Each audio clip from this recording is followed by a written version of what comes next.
हा कुठे पोचला? हो अरे आत्ताशी निघतोय मी. हा ठीक आहे. एक काम कर, मला तुझा पत्ता पाठव जेणेकरून मला कळेल नक्की कुठे यायचंय ते. अरे पत्ता कशाला पाहिजे तुला? मी गुगल मॅपचं लोकेशन पाठवतो लाईव्ह.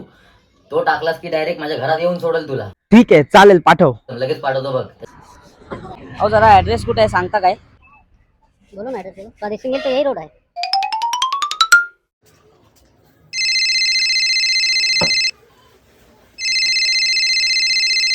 हॅलो. अरे काय तू फोन तर उचल, किती वेळ झाला फोन करतोय तुला. अरे एवढी मिस कॉल? कसला गुगल लोकेशन, कसला मॅप, काय पाठवलाय तू यार? इथं भटकत राहिलोय मी कधीचा. याला ज्यांना त्यांना विचारतोय, कोण सांगत नाही. काय काय अरे तू माणूस, चल रे. एक काम कर, आता तुझा मला गुगल मॅप सेंड कर, मी येतो तुला शोधायला. तो बेचारे बिना सहारे देखो पूछ पूछ कर हारे.